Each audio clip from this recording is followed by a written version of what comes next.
안녕하세요. TV 책방 목소리 진양입니다. 안녕하세요. 이창현입니다. 네. 369 하면 뭐가 떠오르세요? 뭐 369, 369 떠오르는 잘하세요, 그거? 뭐잘 못해요. 늘 제가 벌칙을 받습니다. 학생들하고 좀 하시나 봐요. 그럼요. MT 가서 네. 하죠. 멋진 교수님이십니다. 그러면 350.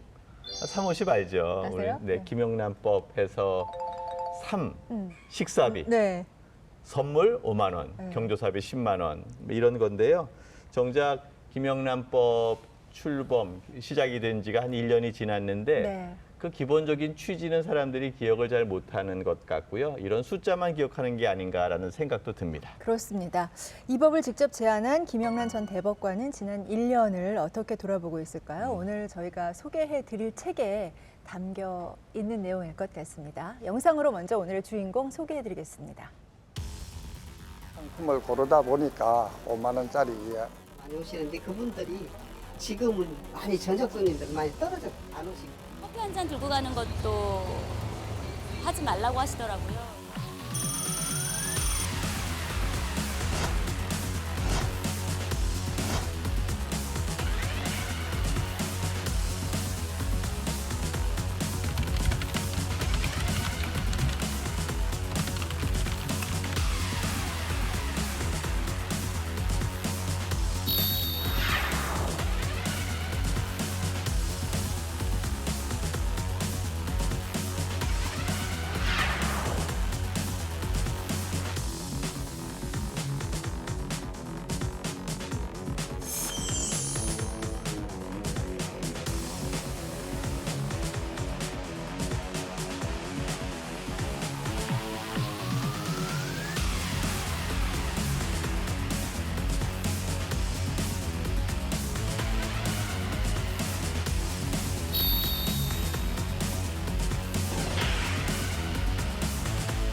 네, TV 책방 북소리 김영란법, 김영란에게 묻다의 저자인 김영란 전 대법관 모셨습니다. 안녕하십니까? 예, 네, 안녕하세요. 안녕하십니까? 네, 환영합니다. 네. 뭐 사실은 김영란법이라는 네. 걸로 일반적으로 많은 국민들은 알고 있을 텐데 사실 청탁금지법이죠. 예, 정식 명칭은 더 깁니다만 네, 네, 약칭은 일본- 청탁금지법입니다. 네, 벌써 그래서 대한민국에서 어떻게 보면 가장 유명한 법조인이 되신 것 같다라는 생각이 드는데요. 네. 그동안 언론 TV 인터뷰에서 얼굴을 자주 뵙지는 못했던 것 같아요. 네. 그래서 뭐 관련된 것들을 직접 말씀하시기가 좀 부담스러우셨던 부분도 있으셨던 건가요? 아니 이게 뭐 사람들이 무심코 하던 일들을 많이 고치는 그런 내용을 담고 있는 법이니까 제가 계속 나와서 뭐 이래라 저래라 하면 오히려 역효과가 날 것 같았어요. 그래서 좀 진득하게 지켜보는 시간이 필요하다 이렇게 생각을 하고 극도로 사양했죠. 네. 네. 제가 좀 그 이력과 그 현재 근황을 간단하게 정리해서 알려드리겠습니다. 2004년에 우리나라 최초의 여성 대법관에 오르셨습니다. 그리고 이명박 정부 시절에 국민권익위원장을 지내시면서 바로 이때 이제 속칭 김영란법 그리고 간단하게 말하자면 청탁금지법을 제안하신 거고요. 이제 시행한 지 1년이 지났습니다. 네, 요즘 어떻게 지내시는지 근황부터 여쭙겠습니다. 아, 요즘은 로스쿨에서요. 그냥 학생들에게 실무 법지식을 가르치고 있습니다. 네. 네. 그래서 그런지 표정이 아주 편안해 보이십니다. 예, 좋으십니까? 편안합니다. 네. 예.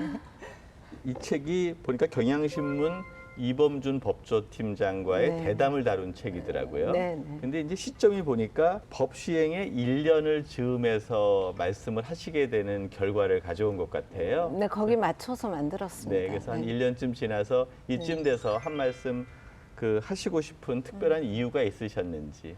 네, 일단은 굉장히 많은 언론의 요청을 받았는데 제가 1년 동안 전부 그냥 지금은 내가 언론에 나설 때가 아니다 이렇게 해서 다 거절을 해왔거든요.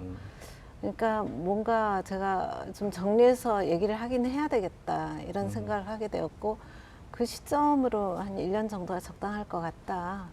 이런 생각을 했습니다. 그래서 처음엔 제가 책으로 써보다가 너무 딱딱하고 이제 네. 어려워지는 것 같아서 이렇게 하지 말고 좀 대담 형식으로 해보자 이렇게 된 겁니다. 네. 그래서 전체적으로 봤을 때 지난 법 시행 후 1년간 네. 대한민국 사회 어떻게 좀 바뀐 것 같습니까? 바뀌고 있는 것 같긴 합니다. 실제로 이제 가장 효과가 직접적으로 느껴지는 게 젊은 공무원이나 교사들하고 젊은 학부모님들이세요. 그분들이 이제 저를 만나면 너무 피차 편하고 좋다. 선생님들도 그렇게 말씀하시고 학부모들도 그렇게 말씀하시고 막 지금 공직을 출발한 젊은 공무원들도 그렇게 얘기를 해주셔요. 그러니까 이렇게 변화가 시작되고 있는 것 같구나. 젊은 층에서부터 이렇게 이제 지켜나간다면 그분들이 이제 더 중견이 되고 나중에 더 이제 최고의 직위에 오르게 되면 뭐 희망이 있는 거죠. 그런데 정작 그때 좀 반발이 있었던 정치인들 네. 또는 네. 언론인들 네. 이런 분들께서는 좀 다른 이야기도 하지 않으신가요? 예, 좀 그런 것 같기는 하죠. 그런데 또 이 변화의 흐름 자체를 부정하시지는 못하는 것 같고요. 여러 가지로 이제 좀 지나친 부분이 있다든지 또 그러니까 그 해석이 모호한 부분이 있다든지 이제 이런 식의 지적이지 이 전체 흐름을 거슬러 가야 한다. 이런 말씀들을 안 하시는 것 같아요. 저도 얼마 전에 모 기관에서 이 청탁금지법에 관한 그 국민 그 의견을 물었던 그 통계 결과를 보니까요. 수치가 시행하기 전보다 많이 올랐더라고요. 긍정적인 찬성이. 예. 찬성한다 쪽으로요. 근데 이제 물론 네. 개정할 부분이 좀 보완할 부분이 필요하다라는 네. 의견도 좀 있고요. 예, 저도 뭐 보완할 부분은 언제든지 그렇죠. 보완하시는 거야 뭐 너무 당연한 거죠.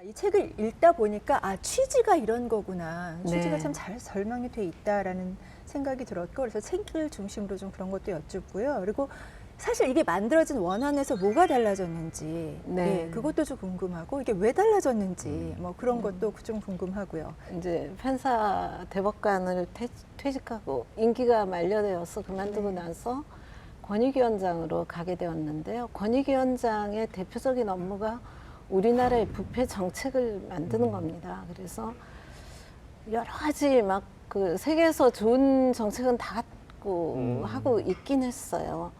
그런데 별로 그다지 이렇게 눈에 띄는 전반적으로는 좋아지고 있지만 이런 획기적인 것이 이제 나오기가 어려운 그런 정도로 세상에서 좋은 건 다 갖고 오고 또 다른 나라에 가서 우리나라 제도를 많이 전파도 하고 있는데도 불구하고 왜 국민들은 피부로 못 느끼냐 이제 이런 생각을 하게 된 거죠. 그래서 근원적으로는 무엇이 문제일까라는 생각을 하게 되었고 그래서 결국은 우리나라의 만연한 청탁 문화와 또 스폰서와의 관계를 맺는 문화 이 문화를 좀 근원적으로 문제 삼아보자 이렇게 해서 시작이 됐습니다. 네.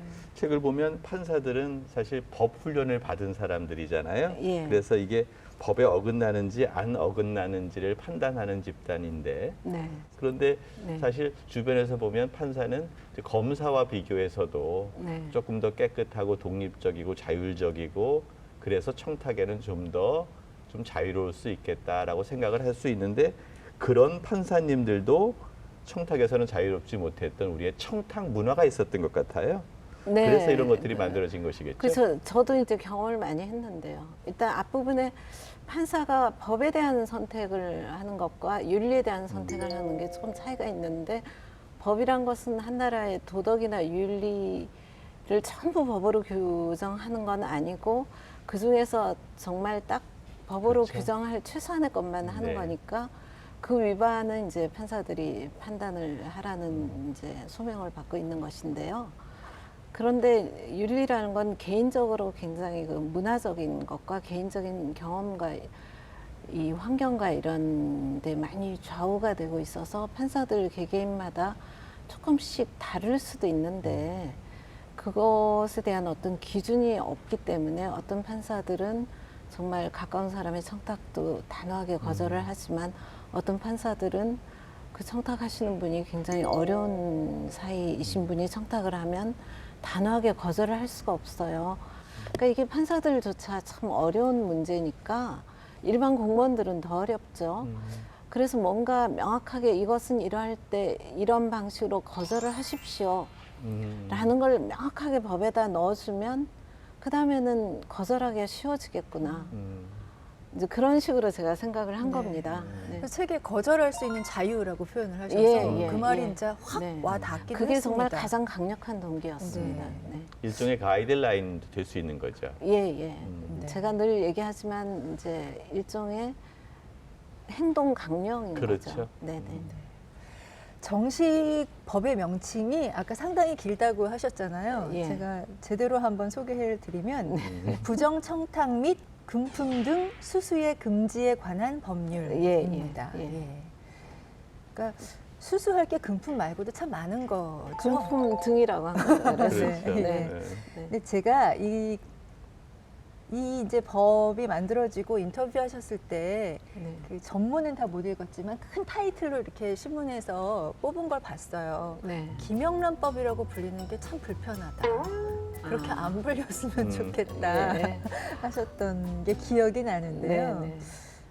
어떻게 해서 우리가 이걸 김영란법이라고 부르게 된 건가요? 그러니까 제가 이제 권익위원장에 1월에 취임하고 나서 4월이었나 5월이었나 처음으로 국무회의에서 저희 앞으로 이제 권익위원회를 어떻게 이끌고 나갈 것인가 이런 발표를 했어요. 하면서 이런 청탁금지에 관한 법률을 만들겠다. 이렇게 했더니 이제 국무회의에서 그다지 그렇게 뭐 환영하는 분위기는 아니었어요. 뭐라고 딱히 말씀하시지는 않았는데 그래서 그걸 언론사에서 취재를 한 것 같아요. 그랬더니 뭐 그런 법이 되겠냐 이런 식의 이제 반응이 나왔다는 기사를 어디 썼어요. 조간신문에. 그랬더니 석간신문에서 사설로 김영란법은 만들어져야 한다 이런 사설을 쓴 거예요. 그래서 그 이래로 이렇게 불려왔는데 이제 쉬워서 그렇게 부르시는 것 같아요. 원래 이름이 너무 길어서. 네, 예. 그다음에 이제 둘째는 그 제 이름 갖고는 그 법 속에 담겨 있는 요점이 드러나지 않는다는 그런 문제가 있어요. 그래서 쉬워서 불리기는 하는데 법의 네. 요점은 드러나지 않는다는 그 이제 두 가지 특징이 있는 거죠. 네. 근데 저도 뭐 요새는 그냥 김영란법으로 저 스스로도 부르고 있을 지경으로 저도 네. 익숙해졌습니다. 네. 사실 맨 처음 시작할 때 뭐 369 얘기하고 네. 350 얘기했는데 네, 네. 일반 국민들에게는 김영란법 350 그렇습니다. 뭐 이렇게만 350법. 예, 기억하고 있는데 네. 사실 그 본질이 청탁 금지에 있다라는 그렇습니다. 것들을 네, 좀 네. 강조하려면 네. 청탁 금지법이라는 말로 좀 부르는 것이 좋지 않겠나 생각도 하게 돼요. 근데 예, 제가 예. 허명에 대한 어떤 욕구 같은 게 있나 봐요. 저는 개인적으로 굉장히 영광스럽고 이게 역사에 길이길이 남지 않겠어요? 굉장히 겁나죠. 네, 왜냐하면 부담스러운 게. 꼭 성공해야 이게 음. 되는 것이지. 제 이름이 붙어 있으니까 거기에 대한 걱정이 더 많이 네. 되는 거죠. 네. 이름이 뒤에 숨어 있으면 그냥 좀 더 편할 것도 같은데. 예. 그러니까 영광과 함께 시대적 책임감 이런 예, 것들을 함께 책임감을 느끼시는 느낍니다. 거죠. 네. 네. 근데 이제 저희들이 보면 이 개념 규정이 제일 중요한 거잖아요. 네. 그래서 이제 청탁금지법이면 무엇이 청탁이냐, 네. 그리고 예. 또 어떤 것이 부정한 청탁이냐라는 네. 것들을 개념 규정하고 기준을 잡는 게 어려울 것 같은데요. 예, 사실 이제 제가 이 책에서도 지적을 하고 있는데 원래는 저는 모든 청탁을 다 금지할 수는 없나 이렇게 출발을 한 거예요, 시작은. 그런데 그렇게 하면 가뜩이나 민원인들이나 그런 이제 어려운 처지에 놓이신 국민들이 공무원을 상대하기가 그렇지 않아도 어려운데 그렇게 되면 공무원들이 이거는 청탁이니까 무조건 안 돼요 이렇게 해버려서 이제 민원을 제기하는 것조차 어렵게 될 수도 있다 이런 이제 우려가 있어서 그래서 이제 그러면 부정한 청탁만 금지하는 걸로 하자. 그것은 기존 공직자윤리법이나 형법에 있는 개념이거든요. 공직자윤리법에는 퇴직 공직자는 이제 지금 현직 공직자에게 부정한 청탁을 하면 형사처벌을 받는다는 규정이 이미 들어가 있거든요. 그러니까 퇴직한 공직자에게가 부정한 청탁하는 건 금지되니까 일반인 모두 부정한 청탁하는 걸 금지해보자. 그래서 부정한 청탁이라 하면 이제 그 공무원 공직자윤리법과 형법을 종합해서 직위를 남용하거나 법령을 위반해서 하여간 그 정당한 업무 처리를 저해하는 그런 청탁을 말한다. 이렇게 이제 해놨는데 그게 형법에도 나오는 개념이거든요. 그런데 그것이 이제 국회에 가면서 무엇이 부정한 청탁인지 너무 어렵다. 그래서 그 판례가 많이 있고 또 쌓일 수 있는 문제다라고 저는 이제 주장을 했는데 그래도 좀 어렵다라고 해서 이러이러한 것이 부정한 청탁이다 이래서 15개 유형을 그렇죠. 나열을 했습니다. 그다음에 예외적으로 이러이러한 거는 예외다 해서 네, 예외 7개인가요?를 예외를 뒀습니다.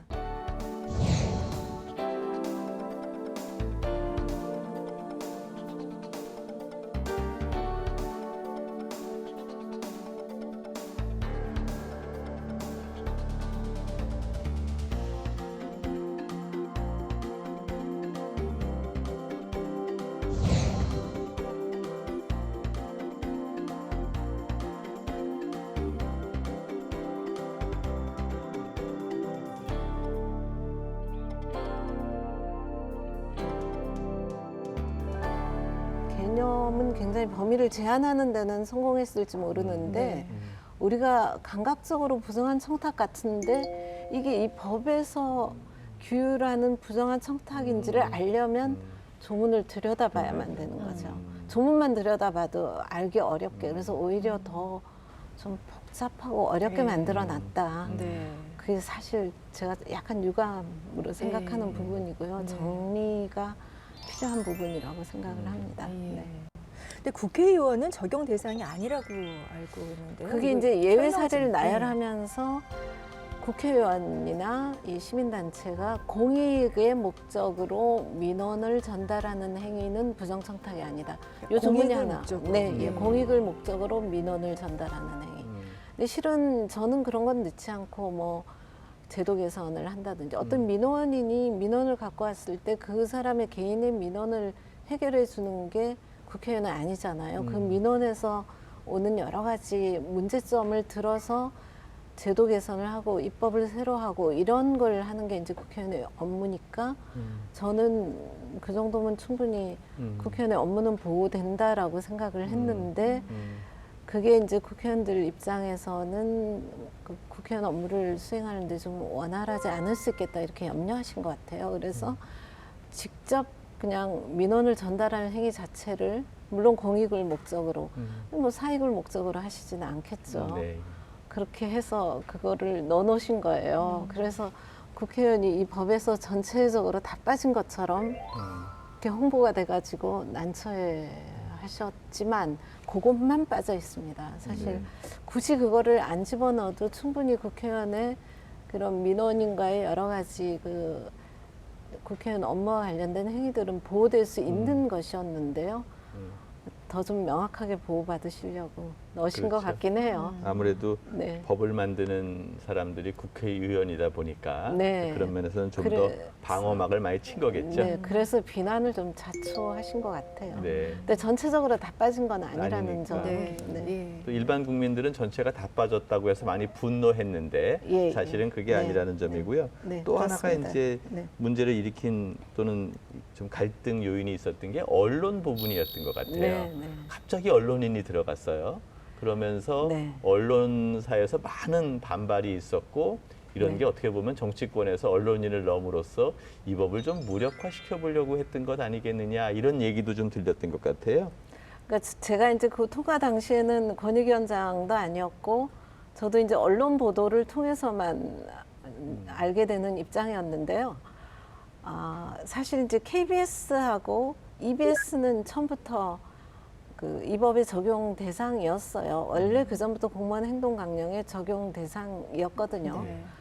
그러니까 KBS하고 EBS는 별 말이 없는데 국회의원들이 심의 과정에서 그러면 MBC는 어떻게 되냐?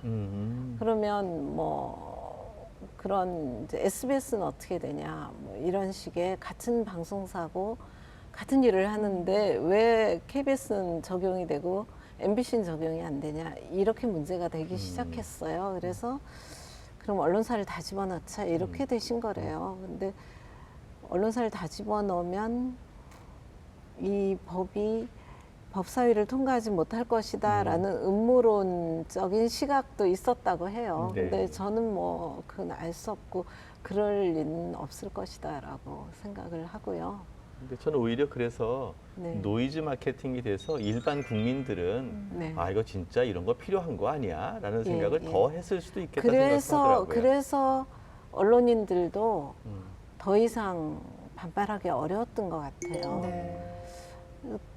제가 이제 이 법이 여기까지 오는데 그나마 조그만 성공이라도 거둔 이유는 일단 언론인을 넣었기 때문이다. 언론인들이 이 법을 굉장히 자세히 분석해주고 문제점을 지적해주고 뭐 이렇게 하셨어요. 예. 그 다음에 이제 사립학교를 넣었기 때문이다. 언론인과 사립학교를 국회에서 넣었는데 사립학교에 교직원 전체를 다 넣었지 않습니까?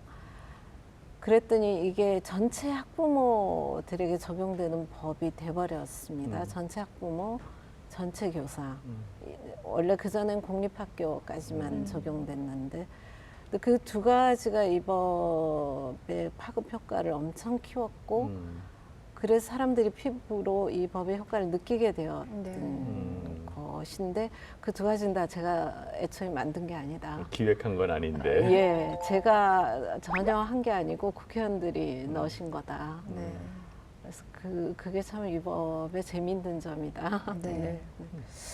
근데 이제 1년을 되돌아보면서 뭐 법에 대해서 이제 개선할 점들에 대한 많은 이야기를 하시면서 사실 가장 말씀을 많이 하는 게 이제 화훼 농가, 뭐 그 네. 축산 농가들 이들이 이제 뭐 수입이 한 50% 줄었다 이렇게 네. 딱 말씀을 하시는 분들도 많았어요. 네, 그래서 네. 애초에 이제 내수가 너무 위축이 된다 이런 네, 얘기를 하셨거든요. 근데 네. 전체적인 취지를 이렇게 들으면서는 100% 이렇게 동의하고 정말 좋은 법안이다라고 생각을 하지만 이게 내 생활과 이게 밀접하게 연관이 됐을 때 이 부분에 대해서 이걸 좀 어떻게 해결할 수 있는 방법은 없는가에 대해서 좀 깊은 고민을 하게 될 것 같거든요. 뭐 저도 고민이죠. 그분들이 어느 정도는 좀 위축될 것이라고 생각을 안 하진 않았어요. 그 전에 공무원 행동 강령이 335로 되어 있었어요.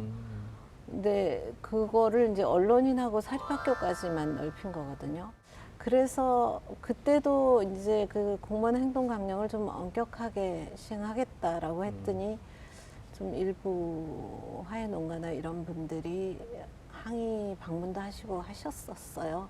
그래서 제가 뭐 전혀 예상하지 않았던 것은 아닌데 이 법의 원래의 취지는 사무십 이런 게 없고요. 무조건 다 선물도 하지 말고 식사도 더치페이로 다 하고 경조사도 하지 말라는 게 원칙입니다. 그 대신 그 범죄에 들지 않는 사람들끼리는 좀 많이 팔아주고 많이 선물도 하시고 하시라는 건데 전체가 다 위축이 돼 버렸어요. 그런 공직자가 아닌 사람들끼리 밥을 먹으면서도 요새 그 청탁금지법이 있지 이러면서 더치페이를 한다든지 이러면서 전체 사회 문화에 이 영향을 미치다 보니까 위축 효과가 더 커진 것 같아요. 제가 생각한 것보다. 그래서 지금이라도 그런 정책 지원을 좀 많이 해서 이 법에 따라 좀 위축이 되는 업종은 빨리 전환을 한다든지 또 그 부분을 정책적으로 좀 도와드리는 무슨 조치를 해주셨으면 좋겠다. 네. 그런 생각을 하고 있습니다. 사실은 소수지만 피해가 좀 가시화되는 데에서는 정부의 지원도 필요한 것 같고요. 예, 그런 것 같습니다. 다만 이게 그 뭐 한우 농가와 뭐 그 화훼 농가의 피해 이런 것들 때문에 청탁금지법의 본질이 훼손되어서도 또 안 된다라는 네, 그런 네. 두 가지가 다 함께 있는 것 같다라는 네, 저도 생각이. 그렇게 생각을 합니다. 네, 그런데 네. 어떻게 보니까 책에도 나오지만 350이 적다고 생각하면 적지만 평소에 5만 원 부주하시던 분들이 네. 뭐 10만 원이 상한인데 5만 원 해? 해서 심적인 부담을 느끼는 사람도 그런 있다는 분도 거예요. 저도 많이 들었는데요. 근데 사실은 전부 하지 말라는 법이거든요. 원래는. 예. 그래서 뭐 너무 숫자에 너무 거기 뭐 딱 몇만 원이다라고 지정하는 것보다는 당초에 말씀하신 것처럼 청탁 금지의 본질적 가치 네, 이것을 네. 좀 더 네. 집중해야 되는 것 아닌가 생각을 갖게 되네요. 예. 근데 저희가 이제 듣고 싶은 게요. 그 원안하고 현행법의 가장 큰 차이점이 이해 충돌 조항이 모두 빠졌다라는 점이라고. 그렇죠. 예. 아까처럼 언론기관하고 사립학교 들어간 것이 이제 굉장히 큰 거였고 예. 이해충돌 방지 조항이 몽땅 빠진 빠진 거. 것도 예. 이제 굉장히 큰 거죠. 네. 이유가 뭐라고 생각하세요? 그게 이제 원래는 공무원 행동령에 한 줄 들어있던 거예요. 이해충돌 방지 업무를 하지 못한다고 한 줄 들어있던 거를 이제 여러 조문으로 자세하게 만든 건데 예를 들면 이런 겁니다. 제가 이제 판사 출신이다 보니 법정에서 제가 재판을 하는데 저희 애가 변호사도 아니지만 만약에 어떤 판사가 재판을 하는데 자기 아들이 변호사로 법정에 들어온다 그러면 그 사건을 안 하는 게 너무 그렇죠. 당연한 거잖아요. 그러니까 소송법에는 그럴 경우에 안 할 수 있는 그런 이제 조치가 다 되어 있고 오랫동안 지켜오고 있습니다. 그 제척 사유다 이렇게 예, 얘기하는 거죠. 제척 사유, 기피 사유, 회피 사유. 네. 원칙적으로 제척을 당하고 안 그래도 당사자가 기피를 할 수 할수 있고 있고 아니면 본인 스스로 회피를 회피할 할 수 수 있는 그런 제도가 있거든요. 근데 행정부에는 그런 게 없는 거예요. 그래서 근데 제가 사회복지 담당 공무원인데 저의 그 할아버지가 저희 할머니가 제가 담당할 업무를 받으러 왔다. 수혜자인가 아닌가가 문제가 되는 사건이다. 그러면 제가 업무를 처리하면 안 된다는 안 거죠. 네. 그러면 이제 제가 안 하면 이 업무에 한해서 그 개별적인 업무에 한해서만 다른 분에게 할 수 있는 절차적인 규정을 둔 건데 좀 오해가 있으신 게 그렇다면 국무총리의 자녀들은 한국에서 살 수가 없냐? 국무총리는 국정 전반을 관할하니까 또는 뭐 도지사의 자녀들은 그 도에서 살 수가 없냐? 이런 식의 반발이 있었던 거예요. 그러니까 그게 아니고 그 특정한 업무에 관해서만 그러면, 못하는 것이다. 네. 판사라고 해서 자기 자녀들을 변호사를 못하게 하면 안 되잖아요. 네. 검사를 못하게 하면 안 되잖아요. 그런 것이다. 라고 설명을 해도 너무 복잡하다. 좀 침소봉대해서 좀 회피하려고 했던 게 아닌가 생각이 그게 드네요. 좀 익숙하지가 않은 개념이라 그런 것 같아요. 근데 외국의 경우에는 이런 게 다 조금 자리 잡아 있는 개념인데 우리는 아직 생소하다. 이건 좀 더 연구해서 네. 입법하자. 그러면서 그 부분을 제외하고 입법이 된 겁니다. 네. 사실은 어떻게 보면 신뢰 회복을 위해서 가장 필요한 그렇죠. 부분이라는 생각을 하는데요. 예. 참 안타깝습니다. 사실 국정농단 이런 것들을 다 보면은 그런 사안들을 제대로 파악하지 않고 제척, 회피, 기피를 안 해서 생긴 문제들이 많지 않습니까? 예를 들어 뭐 어떤 기관에 어떤 사람을 그렇죠. 취업시킬 때 공개 채용으로 자기 친인척이 들어오는 건 괜찮지만 공개 채용이 아니고 특별 채용을 한다. 그럴 때 자기 친인척만 골라서 채용을 한다. 이러면 안 될 거 아니에요. 그래서 이제 그런 것들을 규정했는데 여러 가지 이유가 있는 것 같은데 일단 법이 복잡하고 생소하다는 것과 이 사립학교와 언론사를 다 넣으면서 조금 더 검토가 더 필요했었던 것도 아닐까 이런 생각도 해보고요. 자, 다시 한번 짚어보고 싶어요. 김영란법, 사실은 이제 청탁금지법, 좀 긴 이름입니다만 청탁금지법이 사실 뭐 지구상에서 맥락 없이 하늘에서 떨어진 건 아니라고 봅니다. 네, 그렇습니다. 그게 이제 대한민국의 시대 정신과 네. 분위기를 반영하고 있는데 네, 네. 그 당시 뭐 스폰서 검사 등 네. 이게 엄청나게 많은 사회적 문제가 야기되고 있었고 네. 그래서 국민들이 아 이거는 안 되겠다라고 생각하는 국민적 정서가 있었던 것 같아요. 네, 네. 그리고 그런 정서가 있었기 때문에 이게 합헌 결정이 됐고 네. 이게 시행된 건가 아닌가 생각이 예, 들거든요. 그렇습니다. 네. 네, 네. 그래서 나는 어쩌면 이 법과 관련돼서 우리 사회가 얼마나 청탁에 취약했고 그래서 문제가 됐었던 것인가 그거를 다시 짚어봐야 되는 게 아닌가 생각이 들어요.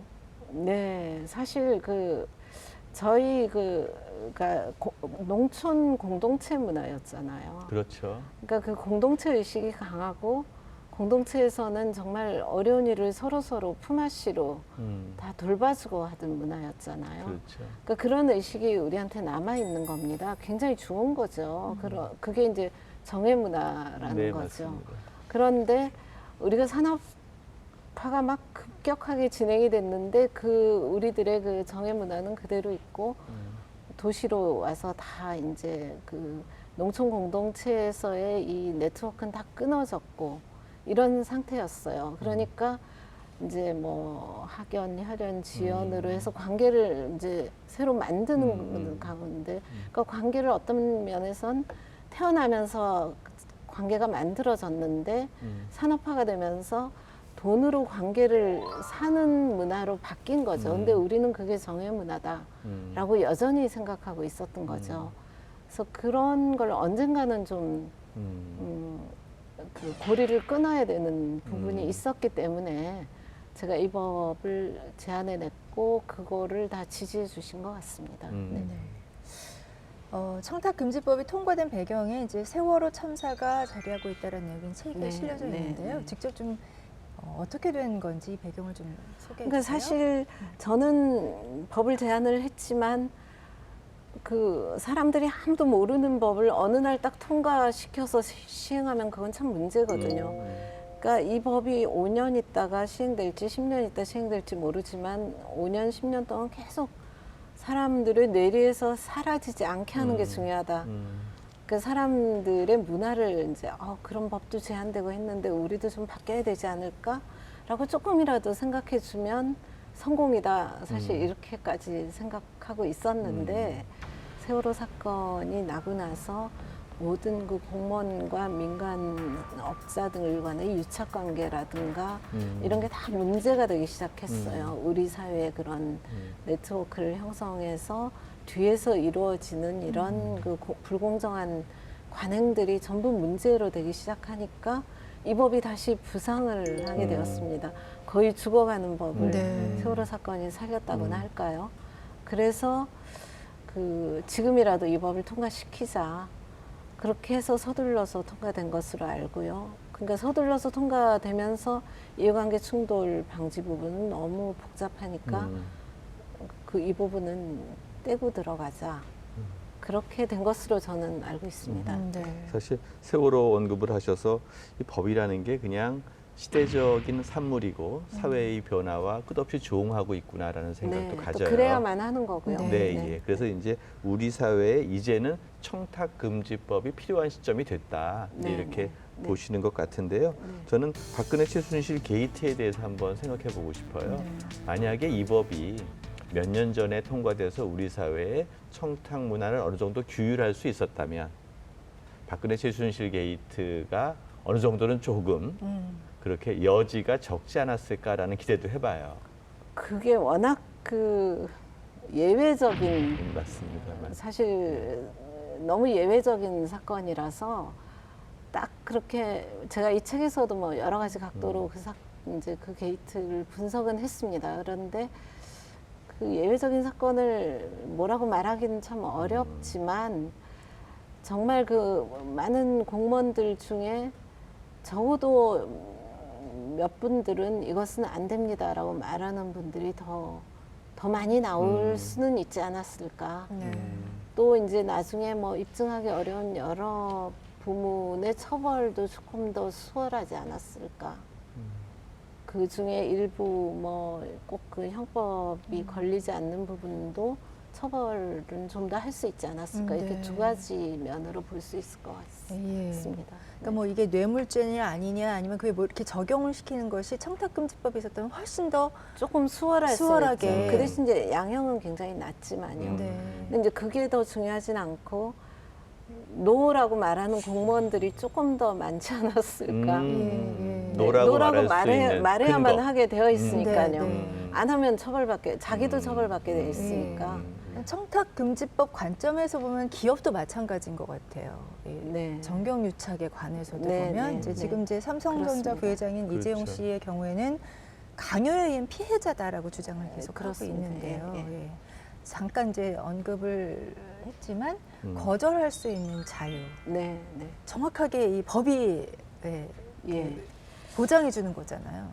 그러니까 이 책의 이제 후반부에 그것도 언급을 하고 있는데 거절할 수 있는 자유를 기업에도 보장을 해준다면 더 거절하기가 쉬웠을 거고 거절할 수 있는 자유를 보장을 안 해주는 문화이다 보니 이재용 회장이 그렇게 변명을 나는 거절할 수 없어서 할 수 없이 했을 뿐이지 절대로 내가 자발적으로 한 건 아니다라고 말할 수 있는 여지를 남겨주게 된다는 거죠.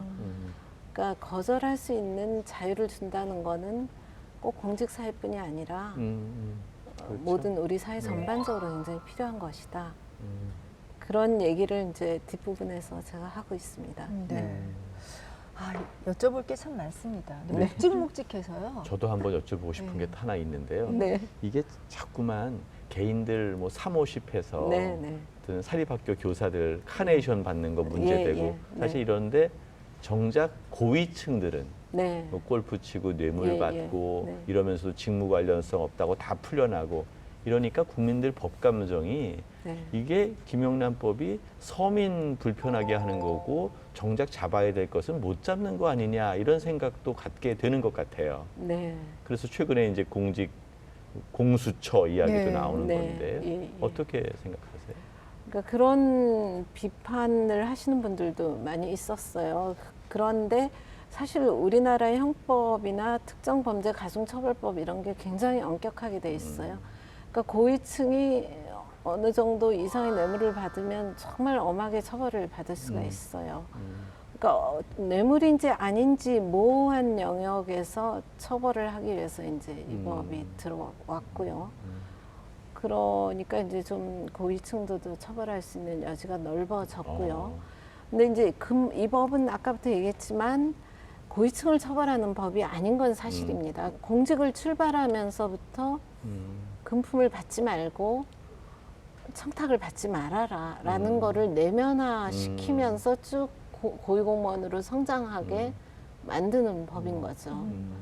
그렇지 않고 하위직 공무원일 때는 아무런 뭐 규제도 없이 개인의 자율적인 윤리적 판단에 맡겨뒀다가 갑자기 고위공무원이 됐을 때부터 이 법을 적용한다면 그 성과를 거두기 어려울 거라는 네. 생각을 했습니다. 그러니까 이 법이 성과가 나는 데는 5년, 10년 정도 쭉 더 지켜봐야만 판단할 수 있는 그런 점이 있습니다. 네. 네.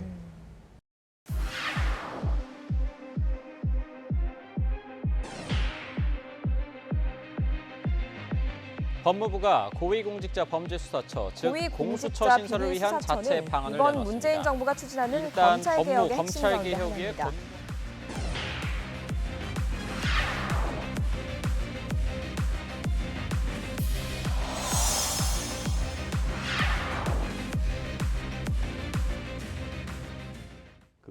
고위공직자 비리 수사처 권고안 네, 네, 이런 네. 게 맨 처음에는 뭐 호랑이 잡을 듯이 네. 검사 수도 많고 뭐 그렇게 해서 정말 막강한 힘을 갖겠다라고 생각했다가 최근 들어서 이 호랑이가 고양이 된 거 아니냐 뭐 이런 예. 생각도 갖고 있는 네. 것 같아요. 예. 뭐 어떻게 평가하시는지? 그러니까 두 가지 점인데요. 제가 고위공직자 비리 수사처가 필요하다는 게 검사들에 대해서 누가 수사하고 누가 기소하냐는 거죠. 지금은 검사들에 대해서는 검사들이 하게 돼 있거든요. 경찰이 막 하고 있는데 검찰에서 그 사건 우리가 할 테니 갖고 하면 갖다 줘야 됩니다. 경찰이 독자적인 수사 지휘를 받아야 하고 독자적인 수사권이 없으니까요. 그러니까 검사들은 우리가 공정하게 한다고 하지만 사람들이 의심하게 되잖아요. 그러니까 아예 그 검사들의 그런 비위가 문제가 될 경우에는 아예 다른 기관에서 하는 게 훨씬 더 검사들을 위해서도 좋지 않겠나라고 이제 생각하는 점이 하나 있었는데 이번에 고양이가 된 것은 그중에 직무에 관한 범죄만 공수처에서 하게 했다. 그러면 나머지 검사들 직무와 무관한 범죄는 여전히 검찰에서 하게 되어 있다는 것, 그게 조금 문제일 것 같고요. 또 네. 하나는 이제 검찰 같은 수사권을 강력한 수사권과 공소권을 갖고 있는 기관은 누가 견제하냐를 살펴보면 이 검찰이 기소를 하면 법원에서 견제를 할 수 있습니다. 근데 검찰이 그 수사 초기 단계에서는 경찰이 물론 견제를 하겠지만 경찰은 수사 지휘를 받고 있으니까 이게 충분한 견제가 되지 않고 그러면 기소되지 않은 사건은 견제할 기관이 없어요. 굉장히 강력한 권력기관인데 그러므로 서로 견제할 기관이 필요하다라는 의미에서 필요하다 이렇게 제가 주장을 했던 거거든요. 그래서 그 충분한 견제가 될 수 있을 정도의 그런 기관을 갖춰야 하는데 그것이 되었는가. 그래서 견제와 균형이라는 아주 중요한 그 이념에 맞는가라는 관점에서 검토를 해봐야 한다. 그런 생각을 하죠. 이제 얼마 전에 그 국정농단 그 사건과 관련해서 이제 처음으로 재판정에서 박근혜 전 대통령의 정치 보복이라는 네. 말씀을 하셨어요. 그리고 이제 재판부를 믿을 수 없다. 변호인단 전원 이제 네. 사퇴를 네. 했고요. 네. 근데 이 모습을 보시면서 이제 그 전문가 입장으로서는 어떤 느낌이 있으신지 좀 개인적인 소견을 여쭙고 싶습니다. 예. 어쨌든 최고위직에 계셨던 분이니까 우리나라의 법 질서를 존중하는 전제에서 재판을 받으시는 모습을 보여주면 참 좋았었겠다는 생각을 우선 하게 되고요. 그 다음에 이제 일본이나 미국 같은 우리가 가까이 접할 수 있는 나라들을 보면 무죄를 다툴 경우에는 구속기간에 제한이 없습니다. 그러니까 뭐 그 굉장히 중범죄 같은데 한 몇 년 있다가 유죄 판결이 확정되었다는 신문 보도를 간혹 보잖아요. 구속된 상태에서 대법원까지 재판을 받습니다. 근데 저희는 이제 그것보다 더욱더 인권 보호를 하기 위해서 구속기간 제한을 1심은 6개월, 뭐 각 신금마다 6개월, 수사기도 구속기간 제한을 받게 이렇게 해놨거든요. 네. 그러니까 그 제도 때문에 충분한 유무죄 마음껏 재판을 못하게 되는 그런 이제 일이 생기기도 합니다. 제가 참 진행 중인 재판에 대해서 뭐라 말하기는 어렵지만 처음부터 법과 법에 따른 그 결과를 받겠다라고 하고 인정할 것과 인정하지 못하는 부분을 명확하게 구분해서 이렇게 대응을 하셨더라면 지금보다 좀 더 나은 모습이지 않았을까. 재판부와 피고인의 모습들이.